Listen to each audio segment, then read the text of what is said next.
Now let's take a look at percents greater than 100. So we're going to be thinking about how are we going to set these up? Well, we are still going to use the same proportion. So what I would encourage you to do, and I just rewrote what we had on the other side on the back because we're not going to want to keep flipping our paper over. So over here, we had part over whole equals percent over 100. So rather than flipping my paper over every time, we can just rewrite that setup just up here in the corner, and feel free to write that down on a piece of paper, scrap paper off to the side when you're doing homework or a quiz or a test. If this helps you, then I encourage you to continue doing this. Don't forget the part is referred to the word is, and the whole often is linked with the word of. Okay, so what is 110% of 90? Now keep in mind 100% of 90 is 90.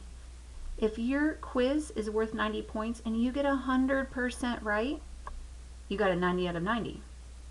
We're trying to figure out what's 110%, like how much extra credit would you need to get 110. So we need to think about what kind of answer we're going to get. Our answer is going to be bigger than 90 because 100% of 90 is 90 and we're going to get 110%.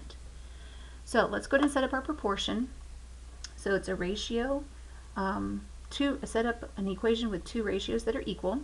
So our part has to do with the is. So I notice it's asking what is, so that's going to go up here. 110%, that's our percentage, it's going to go up here. Of 90 is going down here. So everything matches like the setup right here. And the one part that never changes is the 100. So let's fill this in. What is, that's our variable, we don't know it, that's x.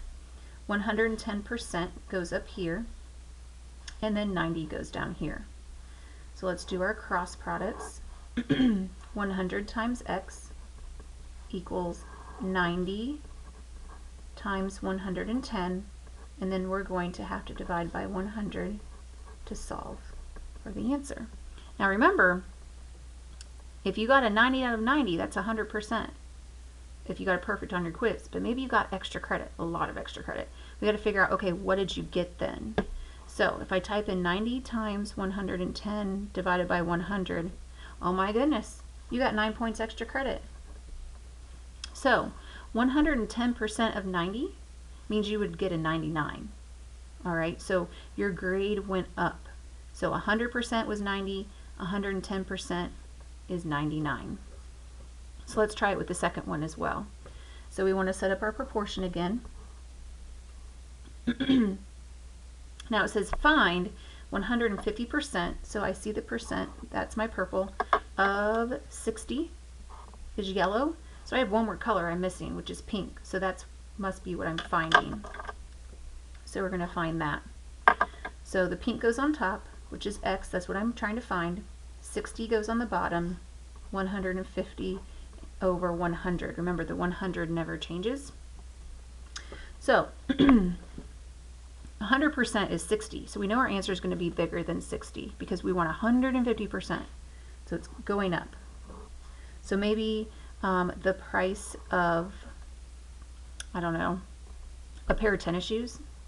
So a pair of Air Jordans was $60 back 5 years ago, but the price has increased 150%. Let's see how much those Air Jordans would cost now if the price were to increase.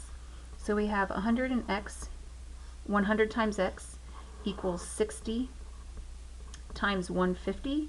We're going to divide by 100. So on my calculator, so if Air Jordans were 60 bucks 5 years ago, the price has gone up, which happens frequently. We're going to type in 60 times 150 divided by 100. Oh my goodness, they now cost $90. So if the price of something has gone up, I guess technically we don't need the dollar sign. We don't really know if that was money or not. But find 150% of 60. I was just trying to give you something to relate that to. So if you had a pair of shoes that were $60 5 years ago and the price has gone up 150%, those shoes now cost $90. Okay, let's go ahead and do one more since we have one more in this section. I notice our percent. So 120% of 30 is what number? So be very careful because the of and the is on both sides of the 30. If you see that happen, you always go with what's in front of the number, and that's what it's linked to.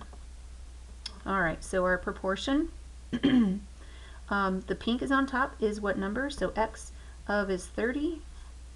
Our percent, 120 over 100. So maybe now we're trying to find the price of backpacks. Used to be $30. Maybe last year the backpack that you liked was $30, but the price has increased 120%. So let's see how much those backpacks will cost next year or this year if they were 30 last year.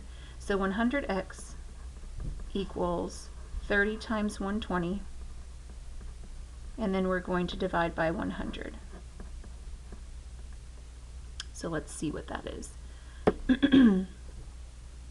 30 times 120 divided by 100. So backpacks now cost $36. So 120% of 30 is 36. Sorry from the glare. I couldn't see that. All right.